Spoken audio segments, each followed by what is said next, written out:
Voilà, dernier petit réglage technique.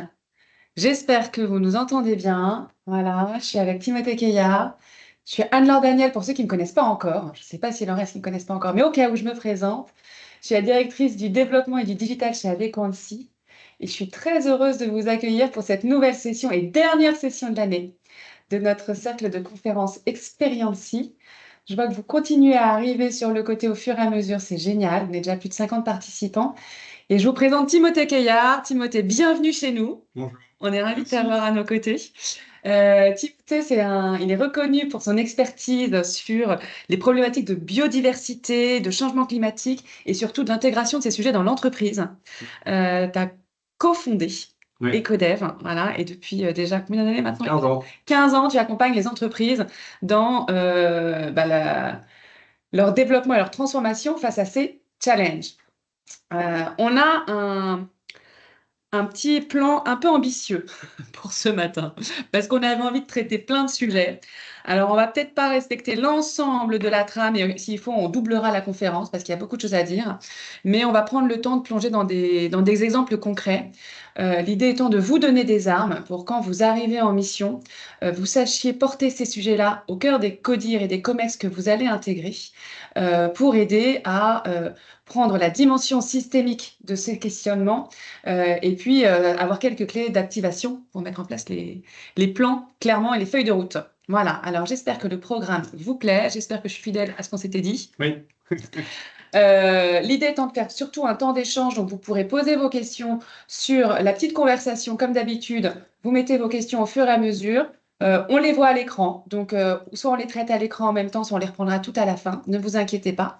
Et puis on va juste commencer par une petite introduction, peut-être un petit peu plus académique, pour être sûr qu'on ait tous le même niveau d'information avant de se plonger dans les solutions, si tu veux bien. Ouais. Voilà, on se donne quelques minutes pour se donner le cadre.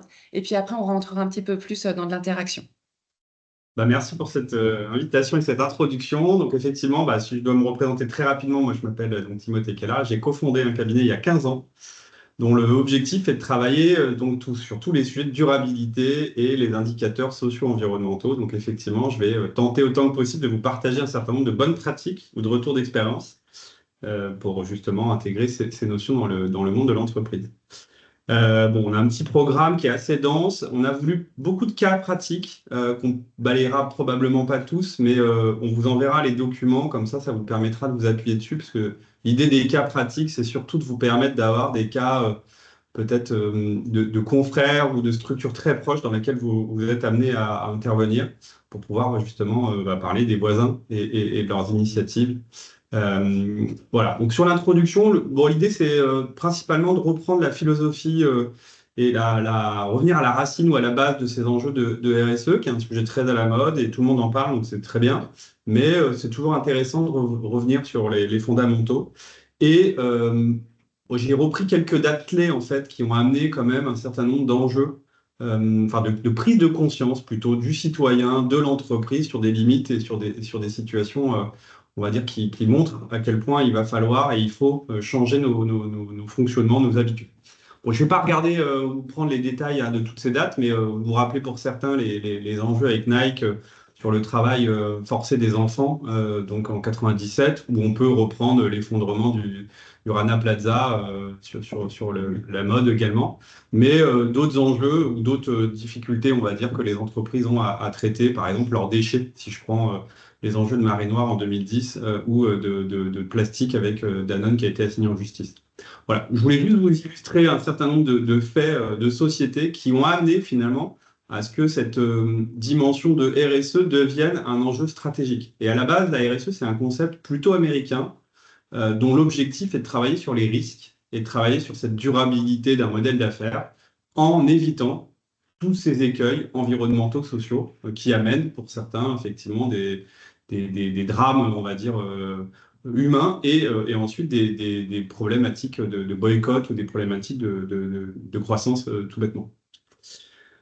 Donc voilà, donc ça c'est quand même la jeunesse, c'est-à-dire que l'idée de la RSE, c'est pas de forcément rentrer dans un modèle utopique, hein, c'est de contrer des vraies difficultés et des cas vraiment qui amènent à ce on prenne conscience des limites de nos modèles. Bon, la définition standard, vous la connaissez sûrement, hein, mais je ne vais pas rentrer dans le détail là, mais bon voilà, c'est vraiment un croisement de différents enjeux pour arriver à avoir un monde plus durable et effectivement soutenir autant que possible le monde de l'entreprise.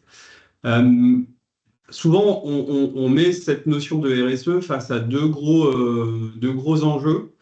Optimiser finalement tout ce qui est positif. Alors, il faudrait redéfinir ce qu'on appelle un impact positif, parce que tout le monde a aujourd'hui des impacts positifs, mais il n'y a pas de définition très claire, il n'y a pas de normes très claires non plus sur ce qu'on peut appeler des opportunités d'être plus vertueux. Mais en tout cas, ça commence à pouvoir s'objectiver, et la CSRD, donc la nouvelle réglementation de la directive européenne, amène à vouloir structurer ce cadre pour comparer justement ces enjeux. Et de l'autre côté, bien évidemment, et c'est ça la priorité souvent aujourd'hui, en tout cas, c'est de réduire les externalités négatives, enfin réduire toutes les dépendances qu'on a à ces enjeux, on va dire, de ressources, par exemple, de matières premières, qui sont amenées à être limitées, mais on reviendra dessus tout à l'heure, et puis autant que possible de freiner, on va dire, tous les impacts qu'on a sur la société, hein, de manière générale, les impacts négatifs. Donc l'idée derrière, c'est de comprendre finalement et de prendre en compte tous ces enjeux, ce qui n'est pas simple à faire, hein. Pour beaucoup d'entreprises, historiquement, les indicateurs sont plutôt des indicateurs économiques. Donc dès qu'on commence à vouloir rajouter des indicateurs sociaux, bon, en France, avec le code du travail, on est assez bien loti, mais dans plein d'autres pays, c'est plus compliqué. Et sur les critères environnementaux, je ne rentre pas dans le détail, mais c'est vrai que c'est souvent le parent pauvre, même si on a beaucoup structuré depuis une dizaine d'années les sujets du carbone, on reste quand même assez flou, on va dire, sur cette dépendance, ces enjeux. Par exemple, si je prends un exemple sur le vivant, sur la biodiversité, peu d'entreprises ont une métrique qui permet de savoir quels sont leurs impacts dépendance sur le vivant et donc, du coup, quelles sont les conséquences et comment s'adapter si cette érosion, on va dire, s'accentue. Donc voilà, donc ça c'est le gros cadre général, donc c'est pas mince à faire. Moi je pense souvent une comparaison avec la bourse, hein. Prenez la bourse à Milan, ça fait quand même plusieurs siècles que ça a débuté, c'est encore imparfait. On risque d'ailleurs de vivre encore aujourd'hui ou dans les semaines à venir peut-être quelques turbulences et de modèles voilà, de décroissance sur certaines actions. Mais voilà, tout ça pour dire que c'est pas parfait aujourd'hui, mais voilà la philosophie, voilà l'objectif à atteindre autant que possible. Pour y arriver, le législateur, au niveau d'ailleurs européen, mondial et là en particulier français, a beaucoup structuré des textes de loi pour pouvoir justement s'assurer que les employeurs aient intégré ou intègrent bien ces enjeux, donc via quelques obligations, quelques lois. Je ne vais pas les citer, mais on peut en prendre trois, pour moi, trois ou quatre structurantes. Les Grenelles, hein, en tout cas, moi, j'ai monté Econel en 2009 avec cette prise de conscience après le Grenelle 1. Donc, c'était un moment où on parlait beaucoup des enjeux environnementaux et qui a beaucoup fait parler du climat.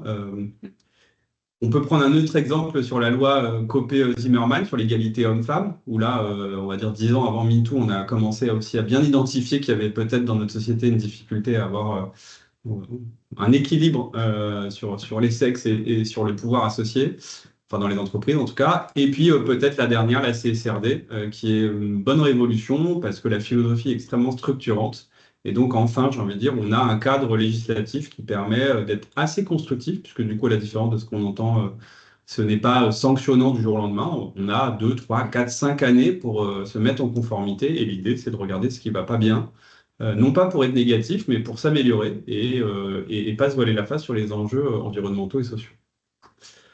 Voilà, et là j'ai remis, on va dire au niveau mondial, effectivement, quelques mots-clés sur l'accélération à la fois des conventions, des référentiels, des labels ou des réglementations associées à ces enjeux, pour montrer à quel point, quand vous êtes en charge de ces sujets, bah, vous avez aujourd'hui quand même, à la différence d'il y a 15 ou 20 ans, beaucoup de branches sur lesquelles vous pouvez vous raccrocher pour légitimer un certain nombre d'actions ou de demandes peut-être auprès d'une direction ou auprès d'un certain nombre de managers pour pouvoir structurer des enjeux, des indicateurs et la vision, on va dire, de changer ou de faire évoluer les modèles d'affaires.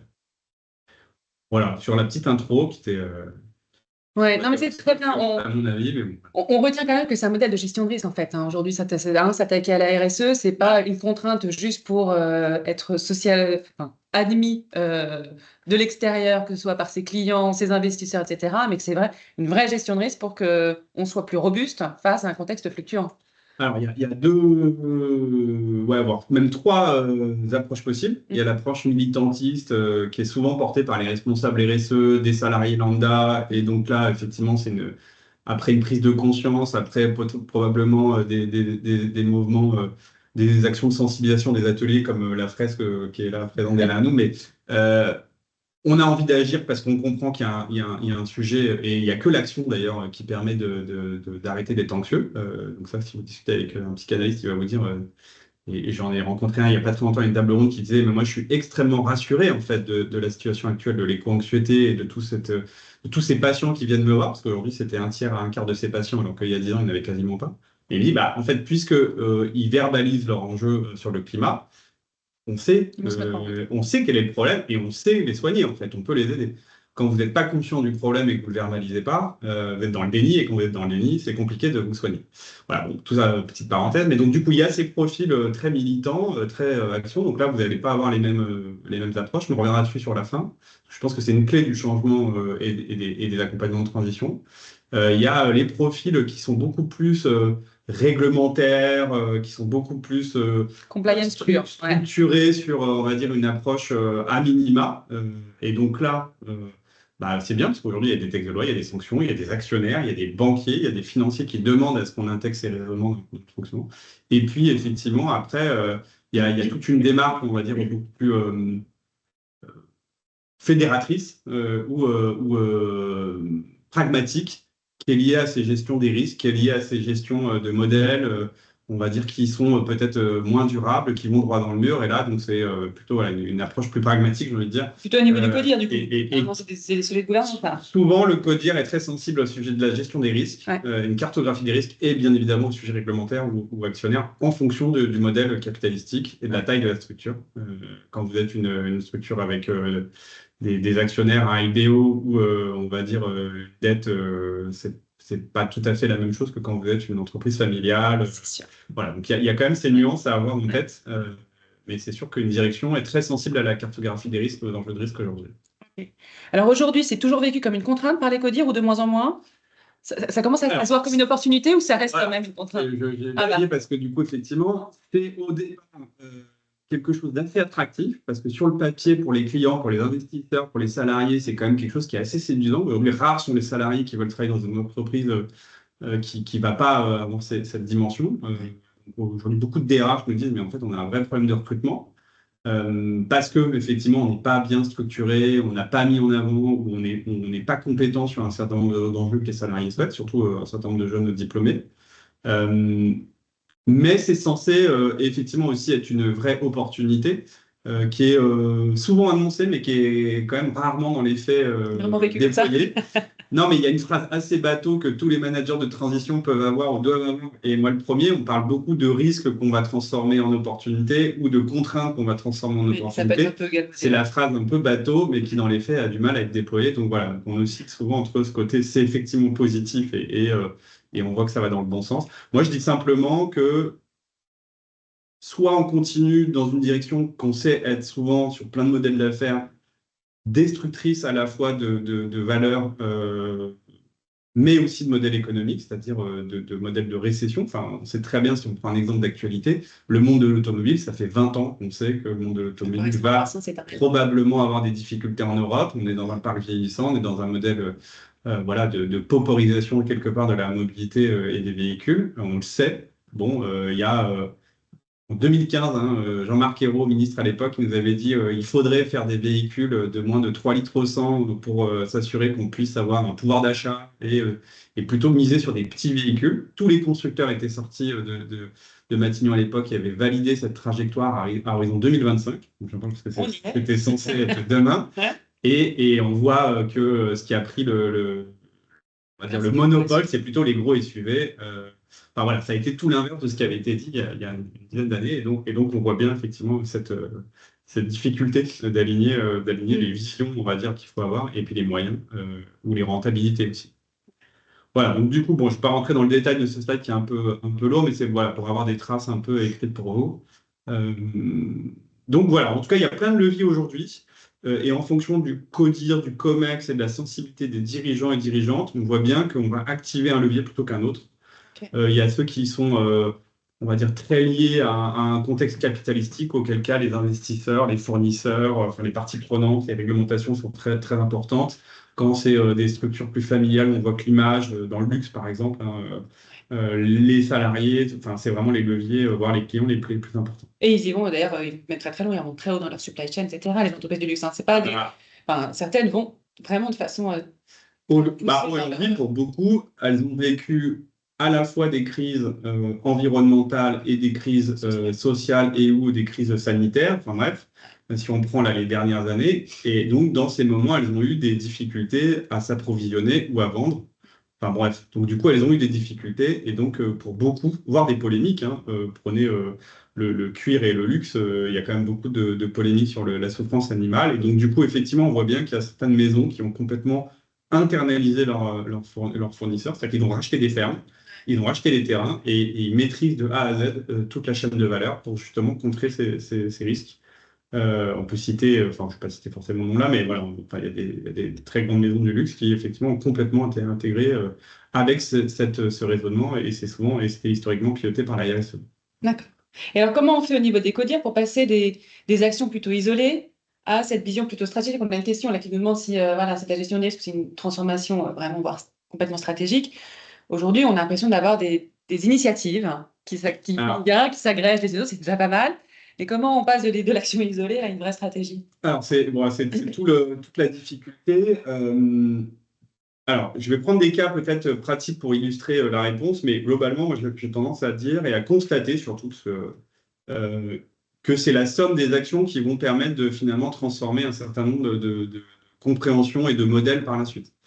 En fait, il faut avoir trois niveaux de réflexion, je pense. Il faut avoir le Saint Graal. C'est quoi la vision de nos modèles d'affaires à 2030, 2040, 2050? Déjà, faire ce travail, c'est pas simple. Si on prend juste un critère, qui est le carbone, c'est est-ce que j'ai un modèle d'affaires qui est compatible à l'accord de Paris à 2030, 2040, 2050? Ça se structure aujourd'hui. C'est-à-dire que ce n'est pas un vœu pieux, on n'est pas obligé de dire je m'engage, je dois mouiller à 2040 avoir fait moins 50% de CO2. Enfin, ça s'objective.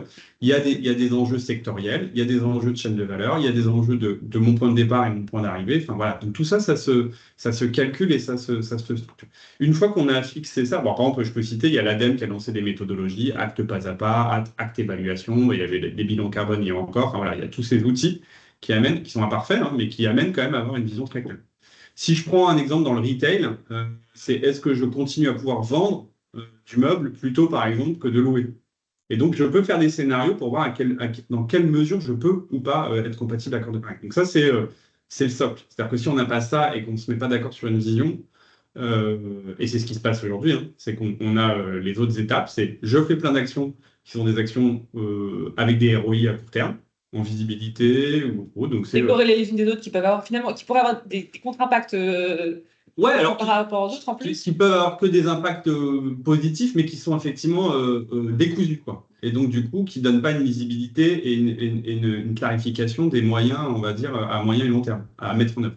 Donc, c'est par exemple, je vais être un lieu plus vertueux parce que j'aurai rénové un certain nombre de choses sur mon lieu, ou je vais avoir dans mon portefeuille de clients une certaine gamme qui sont éco-responsables, ou des produits, voilà, mais sans avoir tout transformé. Mais je le fais parce que je sais que sur ce marché ou sur cette clientèle, ça fonctionne. Faut que j'y sois. Donc ça, très bien. Et c'est ce qui se fait aujourd'hui. Tout le monde le fait par opportunisme et souvent valorise par des outils de communication, parce qu'on a compris. Alors, on est en train de peut-être changer un peu là en ce moment vu l'actualité, mais on avait, on va dire, ces 10 dernières années, une tendance à ce que plus ça soit éco-responsable, plus ça soit quelque part vendeur et attractif à des prix comparables ou sur des secteurs bien spécifiques.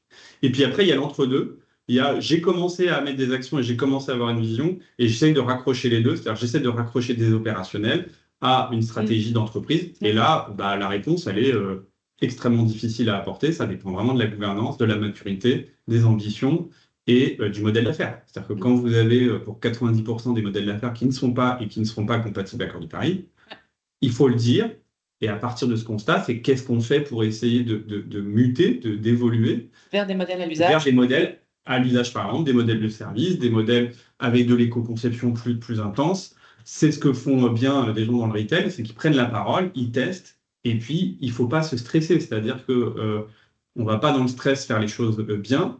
On peut se dire, et moi souvent je prends 3 échéances, 2030, on optimise à fond nos émissions. C'est l'histoire de crise ukrainienne, on a besoin de mettre moins de chauffage, et en fait on s'aperçoit que oui, les -5, -10, -15% de consommation, on peut les avoir juste sur du simple, du comportemental.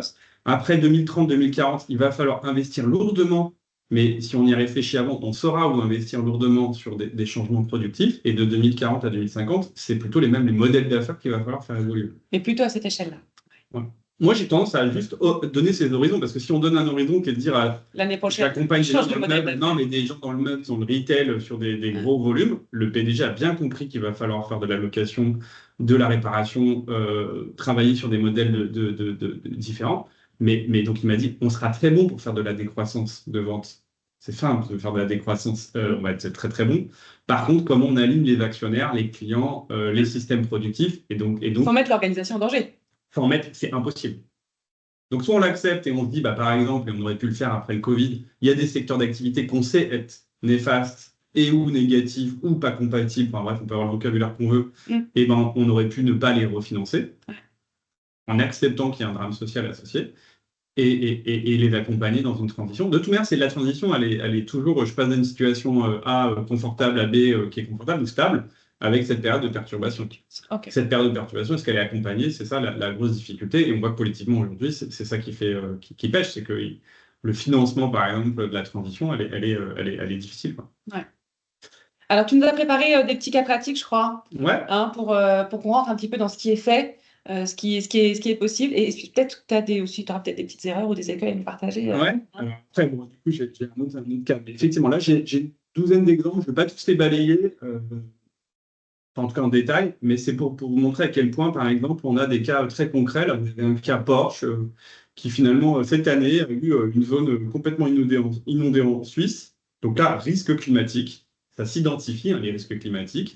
Il y a des outils qui permettent de savoir, à horizon 2030, 2040, c'est quoi la probabilité que cette zone soit inondée.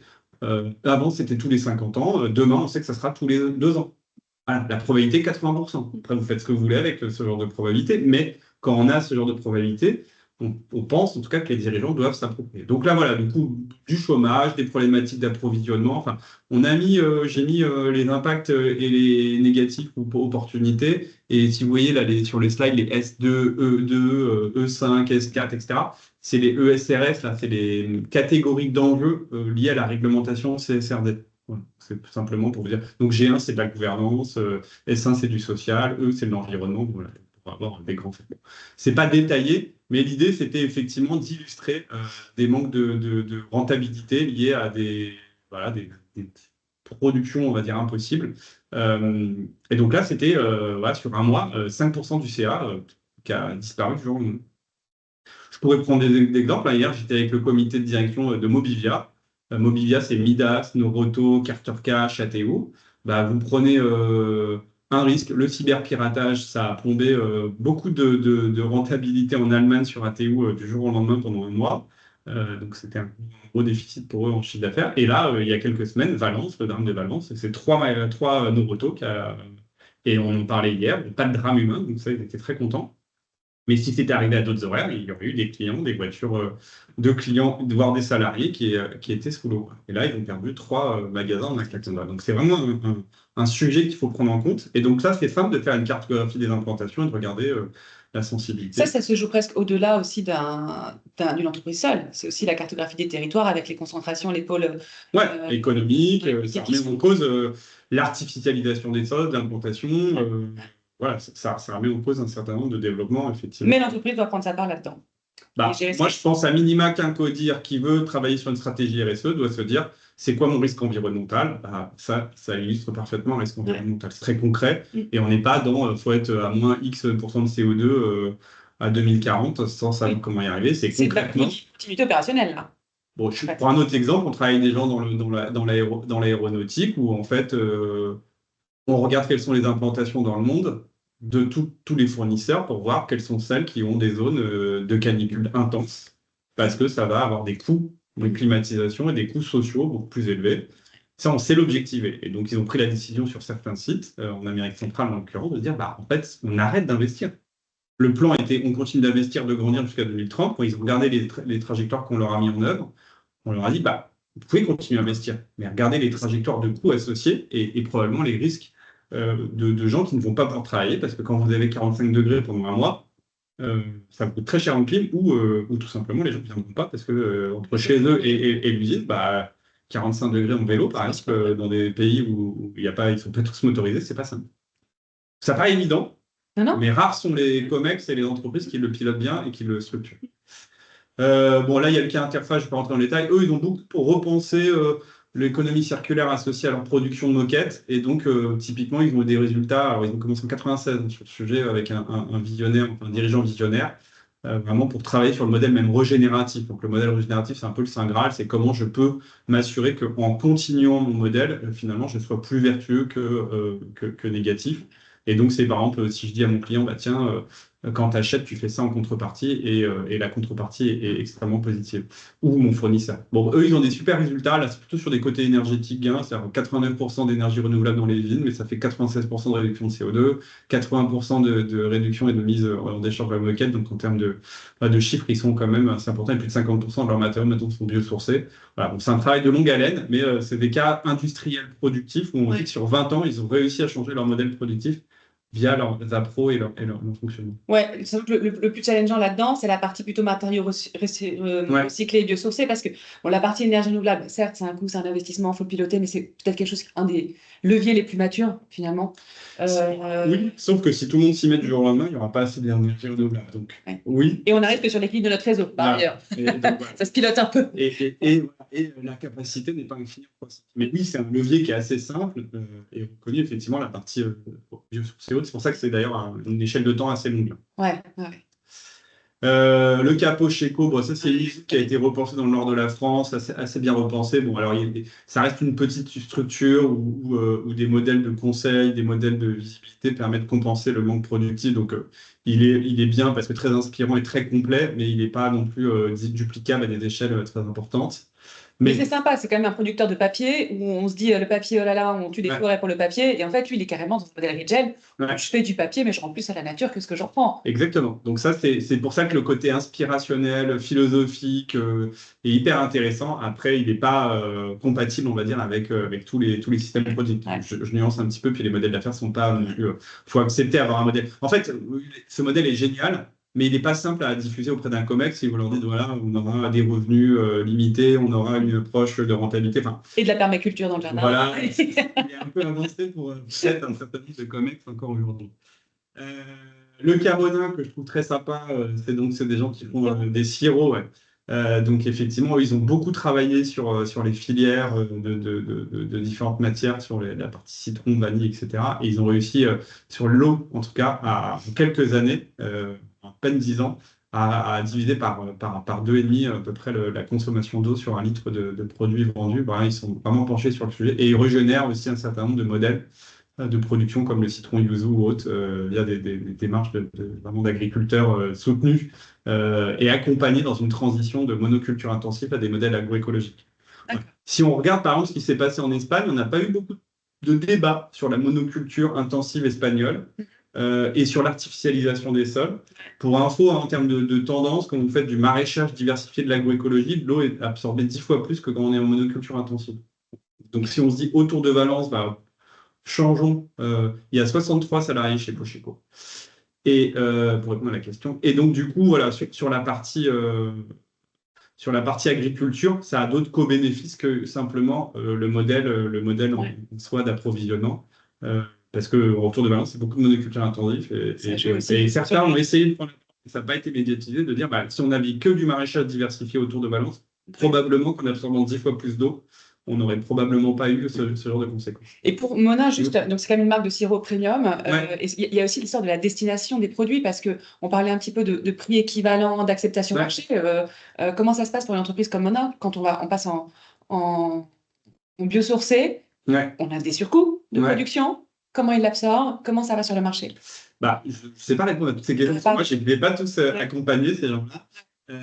Non, en tout cas, ce que je peux dire, c'est qu'au-delà du modèle pur, est-ce qu'aujourd'hui on sait et on peut quantifier les conséquences d'un sirop qui est quasiment uniquement du sucre de synthèse avec des conservateurs autres sur notre santé?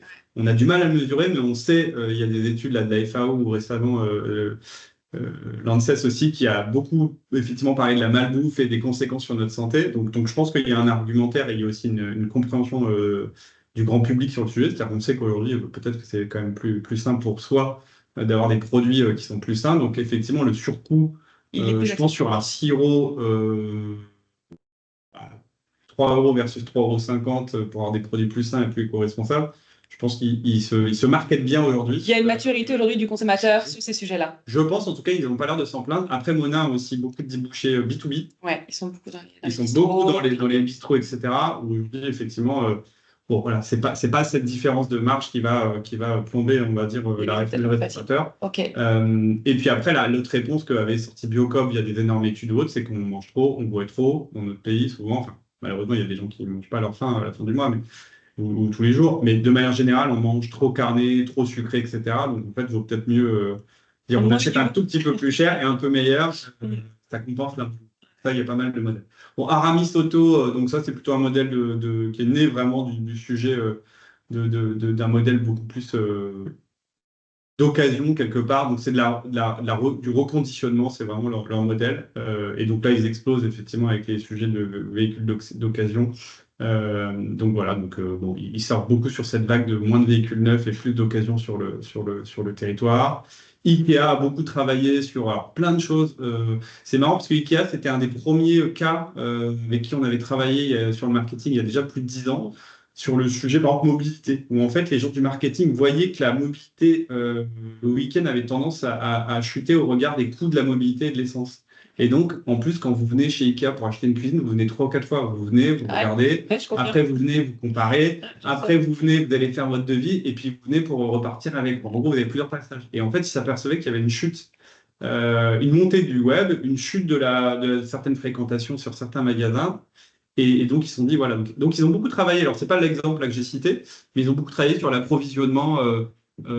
Serait implanté dans les cœurs de ville aussi. Madeleine, il y a un Ikea dans certaines centres-villes. Alors qu'il y a 20 ans, vous auriez dit Ikea dans les centres-villes, c'était impossible. Impensable. Et donc, ils sont en train de repenser.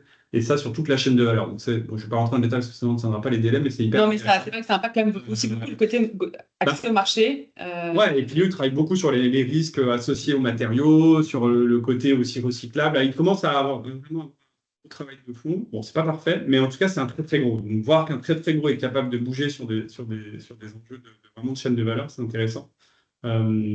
Parce qu'en plus, c'est une entreprise à la mode, qui continue à faire de la croissance. Enfin, voilà, c'est une entreprise qui est bien à mettre en avant parce qu'elle plaît au COMEX. Tout le monde aimerait être dirigeant d'une boîte comme Ikea qui servent depuis 20 ans sur la croissance. Bon, là, c'est le cas Mixtella avec cette dirigeante qui a vraiment pris la décision de renoncer vraiment à certains produits, qui communique dessus, qui travaille sur les enjeux. Voilà, là, c'est sur les serviettes, les lingettes, effectivement jetables à usage unique. Et donc voilà, du coup, en plus, il y a une obligation légale à horizon 2040. Donc, de toute manière, on va dire, elle prend le virage le plus tôt possible, mais c'est inéluctable. Et elle l'a bien anticipé, en fait. C'est ça qui est chouette. Ouais. Dans ce cas-là, c'est la planification qu'elle a fait. C'est-à-dire qu'elle l'a annoncé très tôt. Je me donne 2 ans pour stabiliser l'organisation autour de cette nouvelle organisation. C'est très avant la contrainte réglementaire. Et c'est plutôt, effectivement, une approche de dirigeante plutôt visionnaire qui, effectivement, planifie, organise sur 5 ans, là, effectivement, toute cette première phase de transition. Et elle accepte aussi d'avoir une perte de revenus, de chiffre d'affaires, à peu près 20%, et qui seront compensés par des démarches plus vertueuses. Alors, c'est toujours pas simple de compenser, mais effectivement, elle a accepté, il y a du renoncement et une acceptation de cette pensée. Donc ça, c'est intéressant parce qu'en fait, quand vous regardez un certain nombre de cas aujourd'hui, donc on accompagne par exemple sur des sujets de trajectoire climat ou autres, on voit bien que quoi qu'on fasse, la croissance sur un certain secteur n'est pas possible, ou vraiment au détriment d'autres confrères.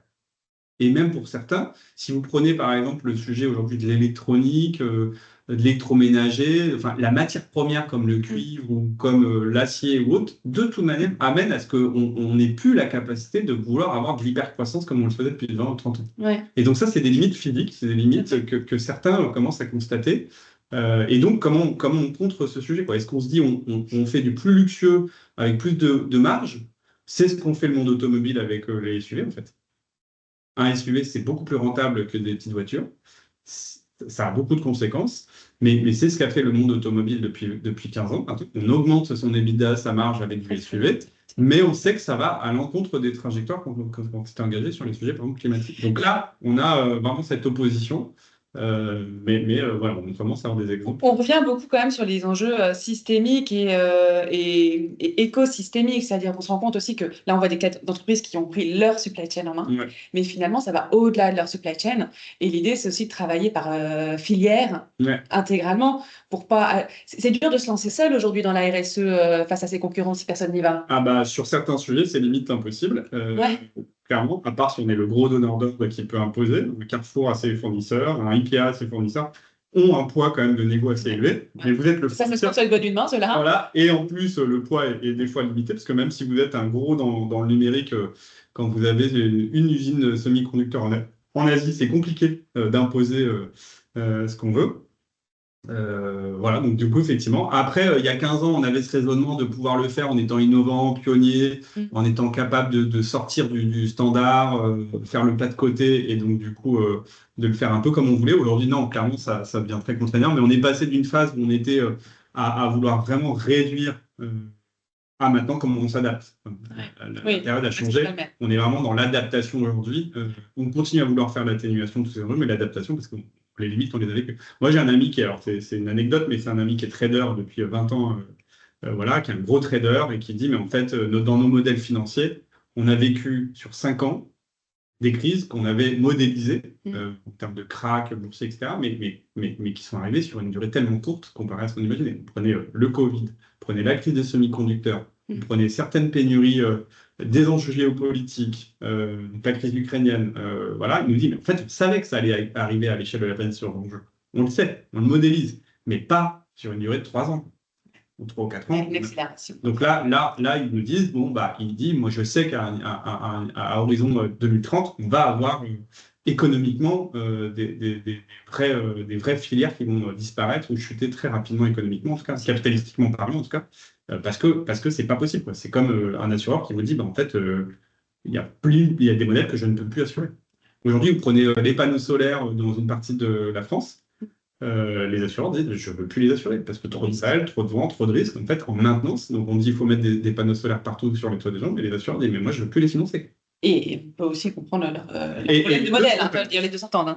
Ok. Voilà, bref, Canixon, ce qui est intéressant, parce qu'eux, ils ont vraiment pris ce prisme de moins de clients, ils veulent passer de 17 000 clients à 4 000 clients, donc ils acceptent cette décroissance de quantité, mais au profit d'avoir des produits plus qualitatifs, des modèles plus ciblés, plus intéressants. Je pense qu'on ne va pas avoir le temps de passer tous les cas, parce qu'en fait, le temps avance bien, il est 10h10. On va se donner encore 10 minutes, nous, pour aborder les petits sujets systémiques. Ah ouais, c'est qui le patron? On les adore. C'est qui le patron? Je me permets parce que on voulait parler du systémique, justement. Et se dire aussi comment on comprend notre rapport aux limites planétaires, aux ressources naturelles. Je sais que tu as une petite slide, peut-être que tout le monde ne la connaît pas, sur le donut. Je pense que c'est intéressant quand même de prendre le temps de passer dessus. Il y a une chose que je vais balayer très rapidement, mais qui est quand même important. C'est effectivement, pour contrer tous ces enjeux et avoir une boussole pour piloter ces sujets, il y a effectivement un modèle qui s'appuie sur les limites planétaires. Donc, les limites planétaires, c'est une modélisation des scientifiques qui, depuis quelques années, commence à mesurer, objectiver quelle est la limite à ne pas dépasser pour rentrer dans un monde incertain. Dépasser la limite, ça ne veut pas dire fin du monde. Ça veut dire on arrive scientifiquement dans une zone sur laquelle les probabilités sont tellement incertaines qu'on ne sait plus faire de projection. Ça ne veut pas dire que les projections vont forcément être négatives. Mais on ne sait plus. On ne sait plus. Et donc, on a dépassé là beaucoup de limites planétaires, à la fois sur les enjeux climatiques ou, par exemple, sur les sujets de l'érosion de la biodiversité. Donc ça, derrière... Parce qu'en fait, on parle quand même souvent du climat. C'est le premier, et on se dit RSE climat, et en fait, pas du tout. On a tendance à oublier que les limites planétaires, c'est quand même beaucoup plus complexe Ouais, alors les limites planétaires, c'est beaucoup plus complexe. Et si on arrive sur la théorie du donut, c'est encore plus complexe. Mais en même temps, c'était pas modélisé il y a quelques années. Et aujourd'hui, c'est modélisé par des économistes. Donc, c'est des outils qui sont quand même rationnels et qui sont intéressants à suivre. Euh, Sur la remarque du climat versus biodiversité versus d'autres limites planétaires, moi, je suis totalement d'accord. On va très loin sur un certain nombre d'enjeux liés aux limites planétaires. Et donc, c'est ça qu'il faudra bien comprendre quand on veut piloter une entreprise de manière vertueuse. Cela dit, je suis régulièrement auprès de COMEX où on voit que l'indexation de chiffre d'affaires, vente de produits et indicateurs climat sont très corrélés. Et donc, si on fait de la décroissance, on fait de la décroissance de climat ou de carbone, et donc on consomme moins. Si on consomme moins, on a une pression sur le vivant qui est moins élevée. Enfin, donc tout ça est corrélé. Oui, quand même. Voilà, ça se nourrit. C'est une bonne porte d'entrée, le climat, en fait. C'est la meilleure porte d'entrée actuelle parce qu'elle est simple à comprendre et tout le monde a compris qu'il y avait un sujet climat. Ça ne veut pas dire qu'il n'y a pas de climato-sceptique et qu'il n'y a pas d'imperfection, mais si on commence à vouloir rentrer par la porte biodiversité avec des métriques qui sont encore plus compliquées à comprendre et à modéliser, qui sont plus lourdes, plus coûteuses et qui sont encore plus incertaines, on peut vite perdre le codir, alors que le climat, je veux dire, wow. Donc du coup, c'est pas parfait, mais c'est quand même une bonne boussole qui si on tient nos accords de Paris sur le climat, on sait qu'on aura plein de co-bénéfices derrière sur les humains et sur tous les autres sujets, même s'il faut idéalement avoir sur une théorie du donut. Donc théorie du donut, c'est quoi? C'est une théorie d'une économiste, Kate Raworth, qui a développé ça il y a une dizaine d'années, dont l'objectif est d'avoir un plafond sur les limites donc environnementales et limites planétaires, et un plancher avec une douzaine de critères sociaux pour pouvoir justement se dire si je dépasse l'un ou si je vais en dessous de l'autre, bah, je suis pas bon et je ne suis pas durable, si je fais très simple. Donc c'est ce qui est en jaune, il faut rester là-dedans. Je vous ai mis un exemple de deux pays, pour avoir des échelles, deux pays qui ont, voilà, la France ou le Bénin, deux situations complètement différentes. Prenez la France, vous voyez, on est en rouge sur un certain nombre de limites planétaires. Donc la France surconsomme par rapport à ce qu'elle devrait faire. Et on a beau dire qu'on est petit, qu'on est bon, qu'on est exemplaire, on est inspirant et compagnie. Bon, bah, en fait, quand on prend ces modèles, non, la France, on est en surconsommation environnementale et sur beaucoup de critères et de limites. Et sur le plancher social, par contre, on est plutôt bon, voire très très bon. Vous voyez, il y a juste un petit peu de rouge sur une partie. Voilà. Le Bénin, c'est complètement l'inverse. Socialement, que ce soit au niveau sanitaire, au niveau éducation, au niveau conditions, enfin voilà, on est vraiment pas au top au Bénin pour voilà, la majorité. Par contre, bah, comme ils sont très sobres, hein, finalement, par pauvreté, par obligation, ils sont très peu impactants sur l'environnement par personne. Donc aujourd'hui, pour prendre soin des hommes, nous, on crame la planète. Donc en fait, on a deux modèles. Il n'y a aucun pays qui est aujourd'hui dans les limites planétaires. Qui est modélisé par sur le donut qui tient bon. Il y a toujours, et donc si je fais un raccourci, les pays du Nord sont souvent sur consommation et sur-impactés sur l'environnement, pays du Sud, socialement déficitaires des planchers. Okay. Donc voilà, donc ça peut être une boussole parce que ça commence à s'appliquer aux entreprises.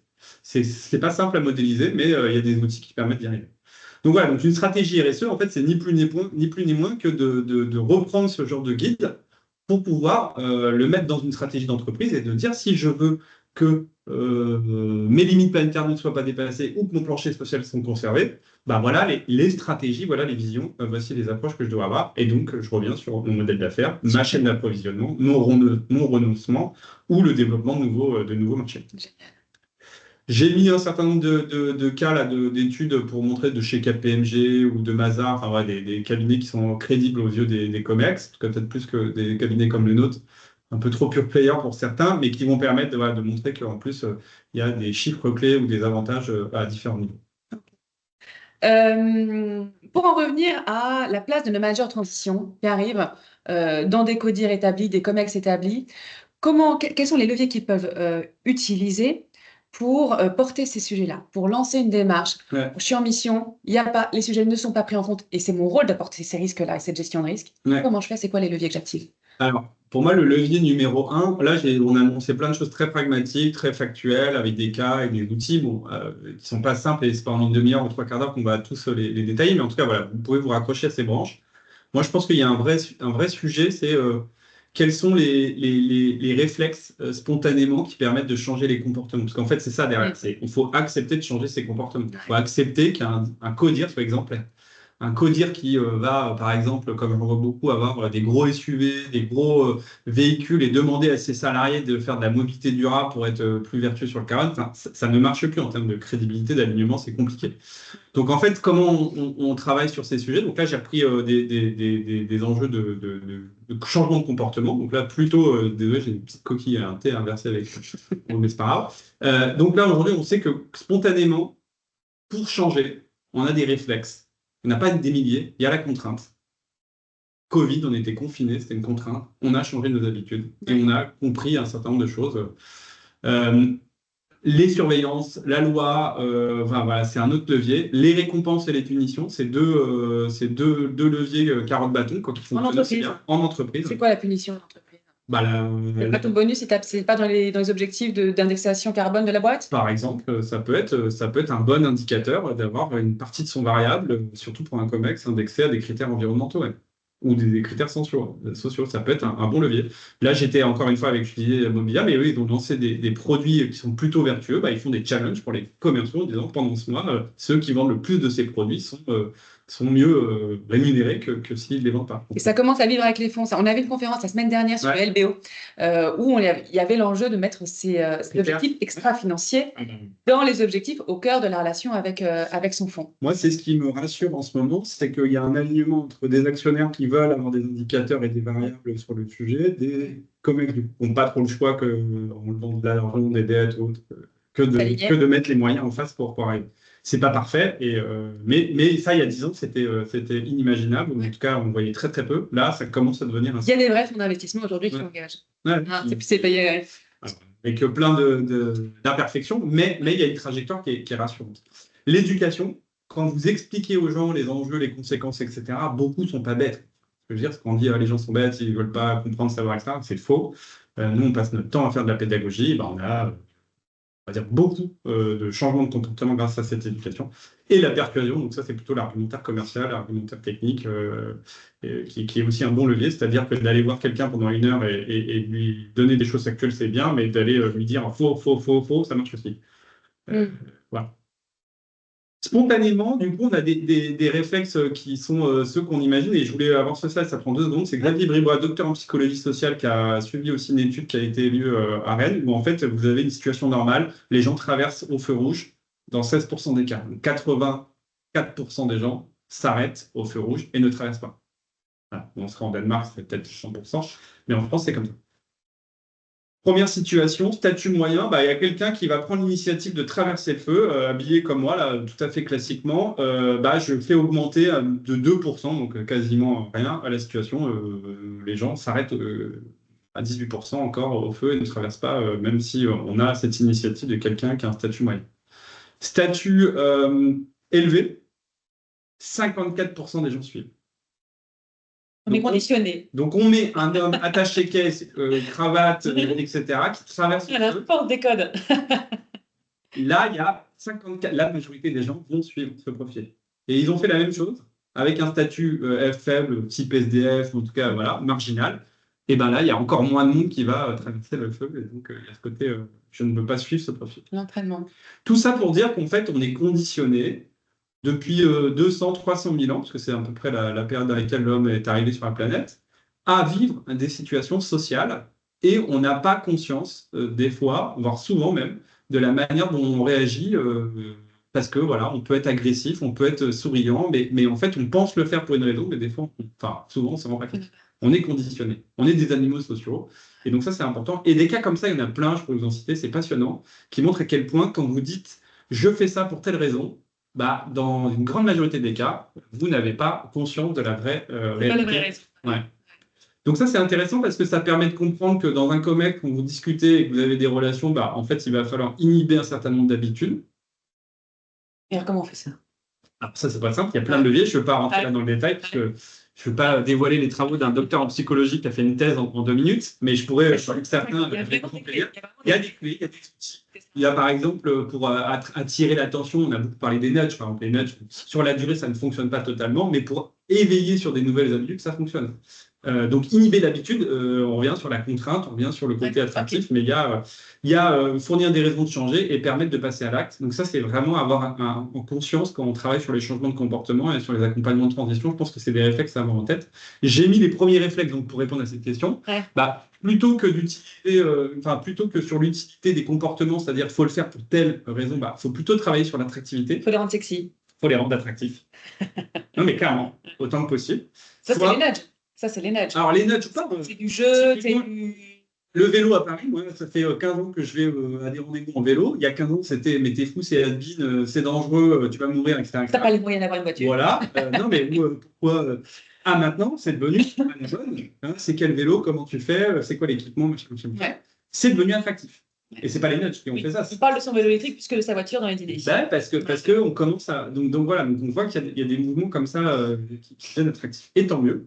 Donc ça, c'est les sujets récits, influenceurs, vision, voilà. On est des animaux sociaux et souvent, ce qui aujourd'hui nous inspire le plus, c'est les gens riches. Donc après, ça, c'est le monde occidental et fonctionne comme ça, ce qui est assez fréquent dans les civilisations, c'est d'avoir toujours ceux qui ont réussi, il n'y a pas de le symbole parce que soi-disant, voilà, c'est le modèle qu'on a, quoi. Donc il vaut mieux prendre des exemples effectivement de gens qui ont réussi, qui sont reconnus et qui sont sobres que effectivement des profils qui vont être dans une quête infinie je sais pas, Elon Musk pour citer quelqu'un qui est très à la mode en ce moment, effectivement il attire dans des valeurs et dans des démarches qui sont peut-être plus compliquées que d'autres personnes. En tout cas, pour nos sujets environnementaux.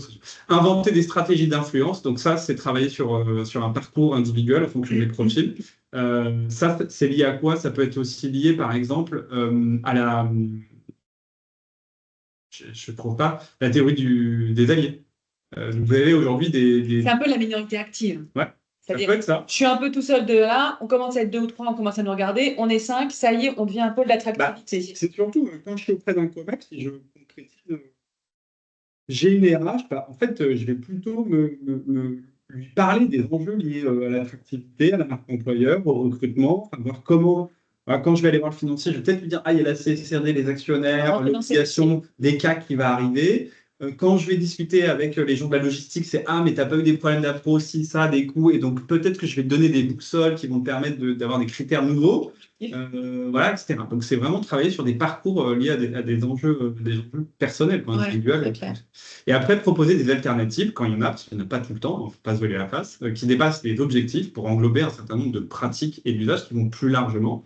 C'est-à-dire qu'aujourd'hui, faire du vélo, c'est pas que aller effectivement faire du sport le week-end. Ça peut être un mode de transport, ça peut être un loisir, ça peut être un moyen de découverte, ça peut être, de montrer à quel point les usages peuvent être beaucoup plus larges que ce qu'on a, qui est souvent limité dans notre cerveau, parce que notre cerveau fonctionne d'une certaine manière. Il est flemmard, il va à ses réflexes. En fait, il est flemmard quand il a trouvé quelque chose qui lui allait bien.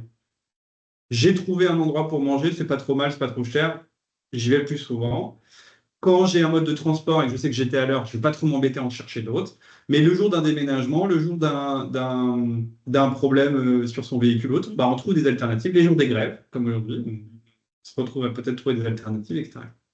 Le jour du Covid, le confinement, les visios, tout ça, ça permet de changer. Donc, il faut comprendre un point, je pense, qui est important et qui est essentiel. Et moi, je finirai là-dessus parce que, j'ai d'autres slides, mais de manière un peu détaillée. Je pense qu'il faut comprendre que quand vous avez un COMEX, un CODIR, vous avez des niveaux de maturité sur le sujet qui est compliqué à comprendre, mais qui est différent en fonction des profils. Et vous avez ces différentes étapes, là, ces 6 étapes de changement de comportement.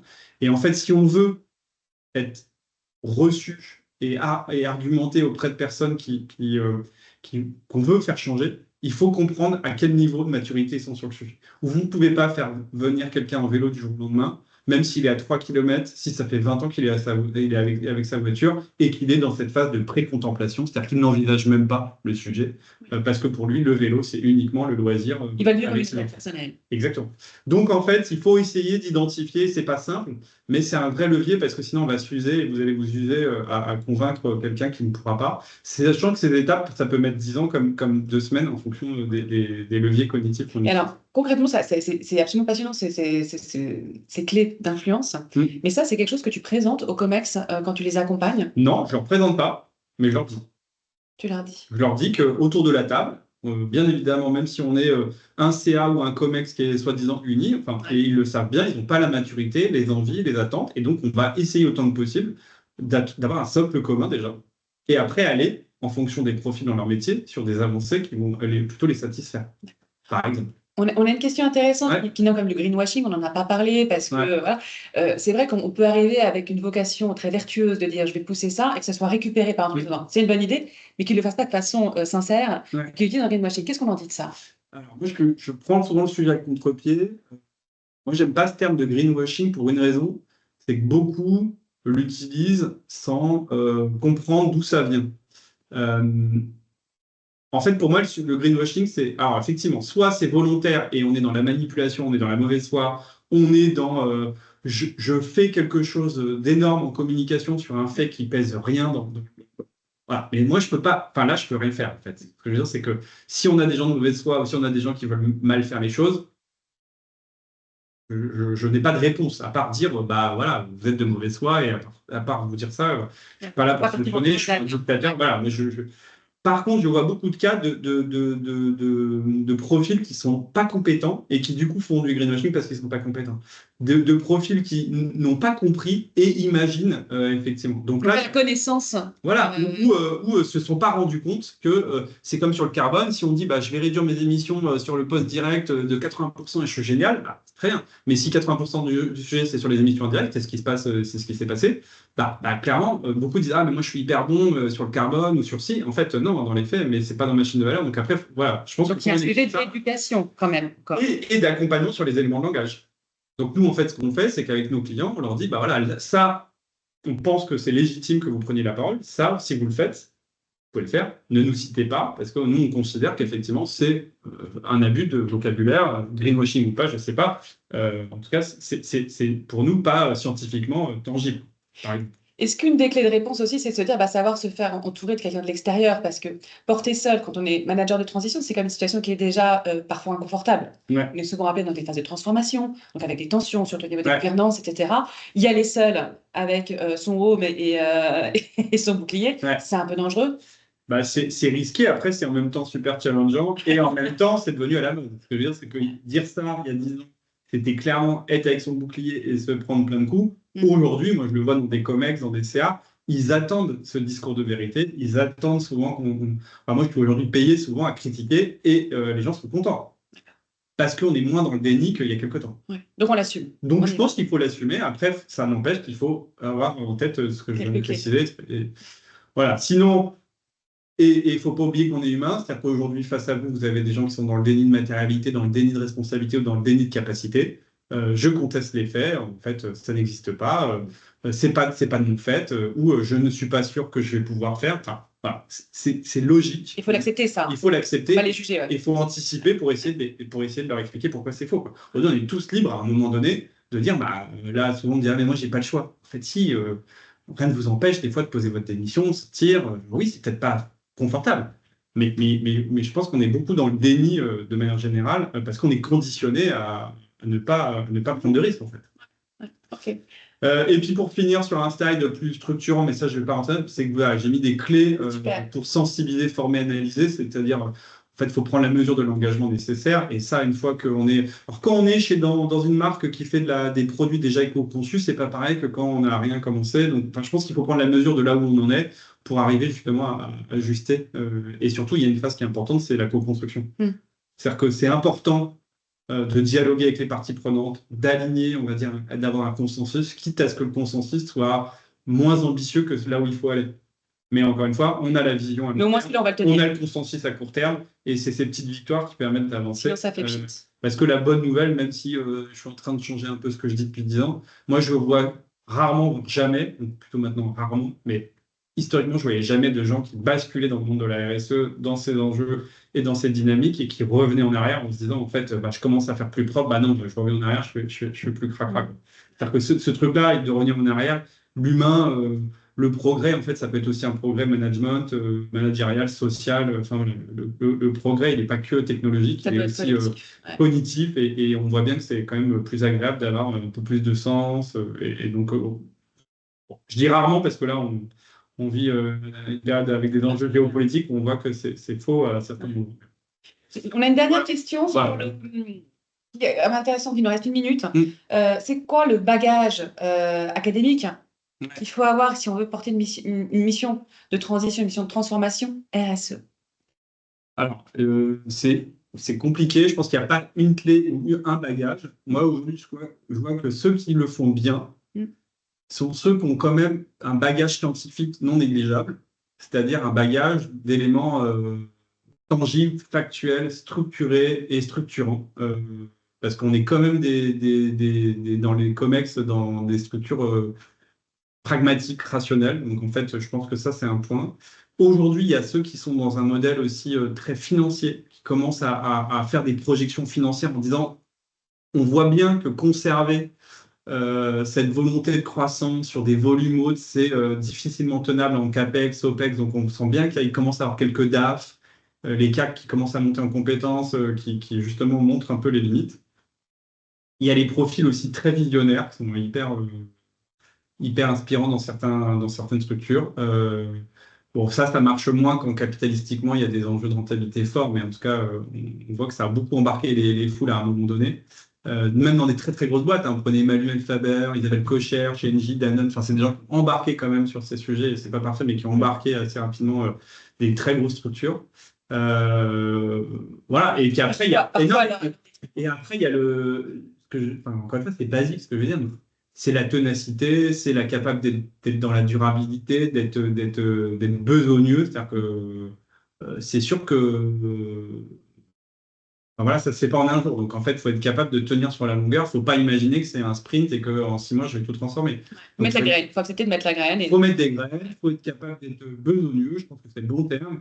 C'est fastidieux, mais voilà. Mais en même temps, les conclusions et les résultats sont hyper positifs. Donc est-ce que c'est bien? C'est comme quand on fait un marathon, on s'entraîne beaucoup et puis quand on le fait et qu'on l'a fini, on est fier de soi. Donc je pense que l'image, elle est pas mauvaise. On y va avec humilité, envie de se dépasser, ouais. Hein, voilà, une conviction quand même chevillée au corps. Et autant que possible se raccrocher à des cadres, comme j'ai dit, réglementaires, légales et scientifiques, parce qu'aujourd'hui, on voit bien que... On est armé aujourd'hui pour ça. Ouais, je pense que la situation du Covid a été très positive là-dessus, c'est qu'elle a remis sur le devant de la scène, effectivement, des profils scientifiques qui ont montré à quel point, si on les écoutait, c'était moins compliqué à passer que si on faisait n'importe quoi. Ou on faisait ce qu'on voulait, plutôt. Même si c'est pas parfait. Voilà, bon, je sais pas si, super, un grand merci. Alors, on a traité un peu les questions au fil de l'eau. Et c'était pas mal parce que le sujet s'y prêtait bien. Vous avez été nombreux à interagir, à partager vos avis, à échanger entre vous. Et moi, ça j'aime bien, c'est que c'est un sujet qui n'est jamais indifférent. On arrive tous avec nos envies de compréhension et nos limites. Merci beaucoup, Timothée. Je crois qu'on a tenu le challenge. Hein. On a pas mal balayé. Hein. Beaucoup balayé. Et en tout cas, moi, je suis disponible s'il y a des questions. Ça veut dire à moi ou directement. N'hésitez vraiment pas. On a plein d'études, nous, open source, plein de travaux. Sur le site, on les trouve sur le site. Sur le site, de manière générale. Voilà, donc, et oui, les visuels sont complètement aussi disponibles en open source. Je l'enverrai en petit PDF. Exactement. On va vous les partager, on va vous les renvoyer directement par mail. Ouais, merci beaucoup, c'est vrai, c'était très riche, c'était passionnant. On a vu beaucoup de sujets. On va peut-être faire une petite pause café maintenant pour intégrer tout ça. Merci en tout cas. Merci à tous. On ne se revoit pas avant l'année prochaine. Donc, bon sprint de décembre à tous. Et on se retrouve en janvier ou début février pour la reprise des expériences. Merci à tous et très très bonne journée. Merci Timothée.